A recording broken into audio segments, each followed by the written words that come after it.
The major mission of a journalist, a young journalist, old journalist like me, same thing, is to be there. You have to be there. Personally, physically there, looking in the eyes of the people you want to know things about.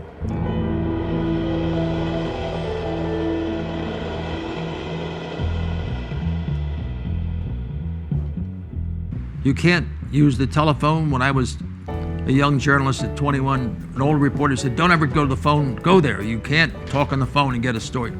So now I do the same thing. The new technology, I pay no attention to.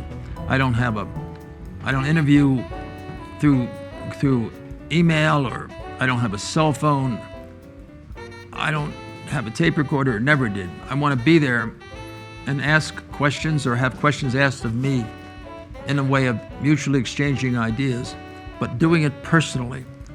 One time in 1999, I went to talk to a woman who was a soccer player in China, and I didn't know how to reach her, but I flew to China and started looking for her. This is a woman who played for the Chinese national team, who played in the World Cup. Her Chinese team lost to the American team in the final of the World Cup in Pasadena, Florida in 1999. And I wanted to know about that one Chinese woman who missed a kick in the final stages of overtime and the penalty kick. And I wanted to write about her as a Chinese woman experiencing dissatisfaction, sadness. And it took me 5 months, but I went to China and I wrote about her, with interpreters, of course, but I saw her face to face.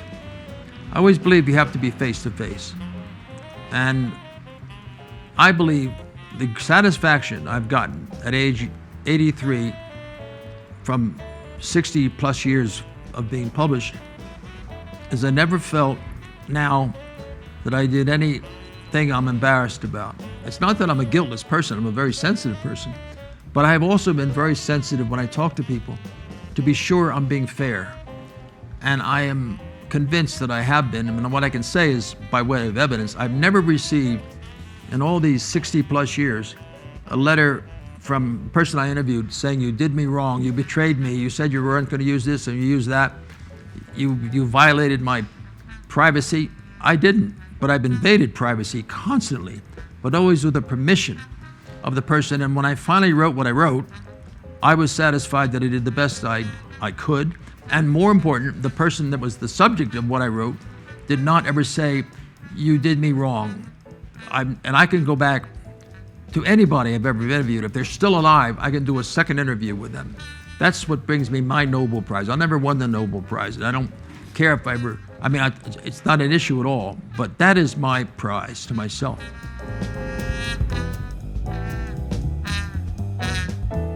Curiosity, I start with curiosity.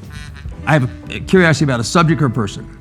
Then I get to that person. I knock on the door. I have a way of getting the door open. What do I have? An approach. And what is that approach? Courtesy, a deferential manner. I present myself in a way that shows respect. I dress the way I'm dressed now for you, for everybody. I have 100 suits. Even when I was a kid, my father made my suits when I was a child. But all in my adulthood, I've always dressed for the story. I never show up with blue jeans. I'm always dressed for the story because the story is important. What I'm doing is important. I feel it's important. So I'm not there as some little factotum from some thing called journalism. I'm there as a major representative of the best in journalism, which I represent the best in journalism. Many of the people I talk to are not considered important people. They're people that have never been written about until I wrote about them. People that I write about, if they die before me, have an obituary. They would never have an obituary in a newspaper if I didn't write about them. So I'm writing about people that are not necessarily famous. Some of them are infamous, some of them are obscure, but I interview them. And then what I do is I take notes, not with a tape recorder. I use my cardboard. These are shirt boards. I cut them up like this, put them in my pocket. I sometimes will ask a question and get an answer, and then I get the answer. I'll go to the person and say, I think we can do better than this. Let's change this to this. What do you think? Let's try to answer a little better, a little more completely, a little more articulately. So I work the person over. That's why I don't use a tape recorder. I don't want to know what comes out of their mind first. I want to know what comes out of their mind 10 times after the same question is answered and asked and answered. It might be take a half hour for one question. Then I go home, I organize my notes. What did I learn? What's worth using? What's worth not using? Then second stage after organizing is to think, how does this begin? Where am I going to go? What's the opening scene? What follows, what follows, what follows, and how does it end? And then I start writing, and I'm very careful and slow, but deliberate in what I write. I rewrite first sentence a dozen times. In the end, it seems like it's easy. It reads as if it's simple and easy, but it's very difficult and time-consuming. And then it's published. And the great sense is when you've written something 20 years ago, 30 years ago, and it's still published, that means that what you did had some durability, some long-lasting appeal. It wasn't topical. It wasn't just quick, quick, quick. It was very slow, made with care, thought about, much deliberation went into the process.